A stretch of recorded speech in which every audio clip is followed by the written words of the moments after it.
हाल ही में केंद्र सरकार ने एक अहम फैसले में मोपला के दंगाइयों को स्वतंत्रता सेनानियों की सूची से सदैव के लिए हटा दिया है। सरकार ने हाल ही में हुतात्माओं की सूची के 5वें वॉल्यूम की 3 सदस्यीय समिति द्वारा समीक्षा की थी। इसमें Indian council for historical research यानी ICHR ने मोपला नरसंहार के दोषियों के नाम हटाने की सिफारिश की थी। समिति के अनुसार मालाबार विद्रोह कभी अंग्रेजों के खिलाफ युद्ध था ही नहीं, बल्कि ये कट्टरवादी आंदोलन था जिसका मुख्य उद्देश्य इस्लामी धर्मांतरण था। TFI पर आपका स्वागत है। मैं चमन मिश्रा आपको बताने जा रहा हूँ कि कैसे मोपला दंगाइयों के नाम स्वतंत्रता सेनानियों की लिस्ट से हटने पर शशि थरूर बौखला गए हैं, और साथ ही ये भी बताऊंगा कि जब जब सरकार ने सच को सच किया है तब वामपंथी और कांग्रेसी कैसे बौखलाने लगते हैं। सरकार के इस क्रांतिकारी फैसले के बाद वामपंथी तिलमिला गए हैं। वामपंथी मीडिया पोर्टल दी वायर ने आदत अनुसार इसके विरोध में आर्टिकल निकाला है, तो वही कांग्रेस सांसद शशि थरूर ने इसे भगवाकरण बताया है। जी हाँ, भारत के वास्तविक वीरों को जनता के समक्ष लाना और दंगाइयों को उस श्रेणी से अलग करना, अब वास्तविक इतिहास से जनता को परिचित कराना शशि थरूर जैसों के लिए भगवाकरण है।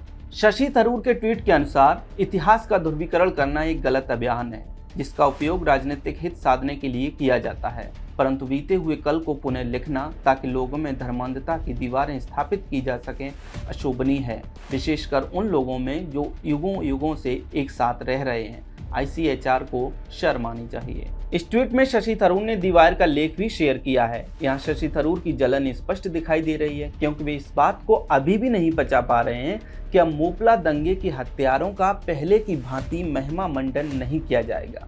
इसका एक अर्थ और भी है। अब पहले की भांति शशि थरूर जैसे वामपंथियों को मोपला दंगों जैसी घटनाओं को अपने हिसाब से तोड़ने मरोड़ने और उसे कृषि विरोध के रूप में चित्रित करने का मौका भी नहीं मिलेगा। आखिर अपने आकाओं को खुश रखने के लिए कितनों को ध्रुवीकरण से ग्रसित बताते फिरेंगे ये वामपंथी।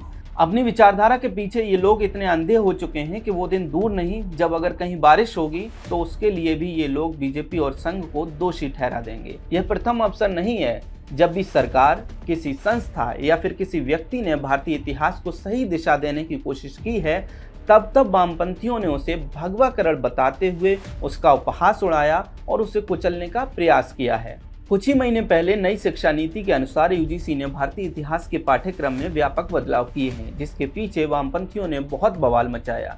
TFI पोस्ट के एक अंश के अनुसार दरअसल विश्वविद्यालय अनुदान आयोग UGC ने फरवरी और मार्च के बीच कई स्टेक होल्डर से सुझाव प्राप्त करने के बाद learning outcome based curriculum framework यानी LOCF के तहत स्नातक इतिहास पाठ्यक्रम को संशोधित किया है। हालांकि अंडर ग्रेजुएट कोर्स के सिलेबस के सामने आने के बाद कई लोगों ने हंगामा खड़ा करने की भी कोशिश की। इस सिलेबस में वैदिक साहित्य पर अधिक ध्यान दिया गया है और मुगल कालीन इतिहास को कम किया गया है, जो कि बहुत पहले हो जाना चाहिए था।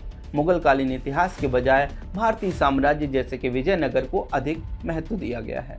सरकार को छोड़िए, अगर सिनेमा के माध्यम से ही वास्तविक इतिहास चित्रित करने का प्रयास किया जाता है तो वामपंथी कैसे हाथ धोकर पीछे पड़ जाते हैं, ये आप शेरशाह के उदाहरण से भी देख लीजिए। कहने को ये धर्मा प्रोडक्शन की फिल्म थी, परंतु इसने आश्चर्यजनक रूप से कारगिल युद्ध एवं तत्कालीन राजनीतिक परिस्थितियों का एकदम सटीक चित्रण किया, जिसके पीछे वामपंथियों ने अपने प्रिय यानी करण जौहर की फिल्म तक को नहीं छोड़ा। अगर कोई वामपंथी कहे कि सूर्योदय पश्चिम दिशा से होता है और मैं सत्य बताते हुए कहूं कि नहीं, सूर्योदय पूरब से होता है, तो क्या वो भगवाकरण हो गया? यदि हमने औरंगजेब का महिमा मंडन नहीं करके छत्रपति शिवाजी महाराज, लाचित बोरफुकान जैसे वीरों की स्तुति की, तो क्या वो इतिहास का भगवाकरण हो गया?